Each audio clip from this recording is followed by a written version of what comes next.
This is a book about a 17-year-old girl who goes to live with her sister in New Orleans and gets a job at a haunted house with her. But then there's a bunch of murders that start happening and they start to suspect that it's actually vampires. So I was really excited to read Mina and the Undead by Amy McCaw, and there are a ton of things I loved about this.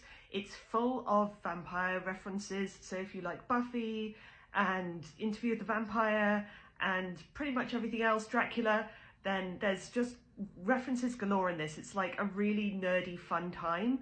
However, I did have a couple of things that didn't land too well for me. The first was the romance. I wasn't really that bothered about it, and I kind of felt like it didn't need to be there.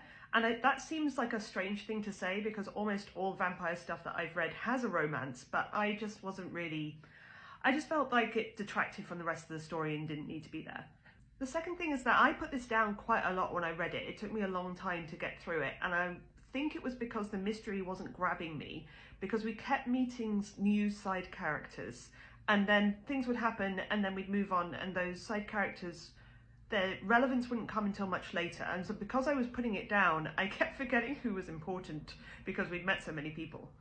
That's probably a me issue though. Like, if I'd stuck with the book and actually read it from beginning to end without putting it down for weeks at a time, then I probably would have figured things out a bit quicker.